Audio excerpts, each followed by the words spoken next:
Циклонот Симеон го затемни небото и над Македонија и ја донесе есента преку ноќ. Поројните дождови најобилни во Гевгелија, но најмногу проблеми предизвикаа во Скопје. Небото се истури и за многу кусо време паднаа над 30 литри на метар квадратен.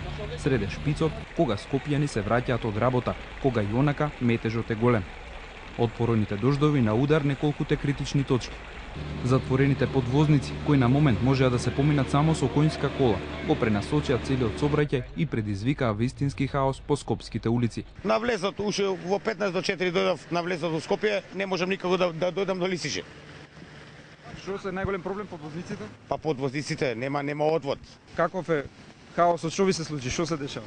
Ма јас сакав тука да поминем и си заглавим, не сака никој да ми помогне. Сега излего и одма од старт заглавив, а кај има, кај има подвозници овде, кај Пржино, кај има срни точки, кај Саем, кај не е прв пат да речеме. Има ли јавувања за честени сега, барат ли помош вака у таксито да се превезат граѓани?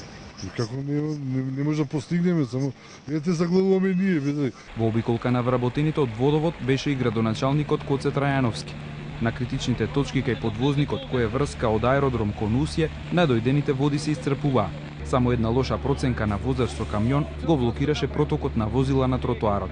Во речиси сите делови на Скопје, денешните дождови предизвикаа проблеми. Освен по улиците, поплави имаше и во пониските подрумски простории на граѓаните.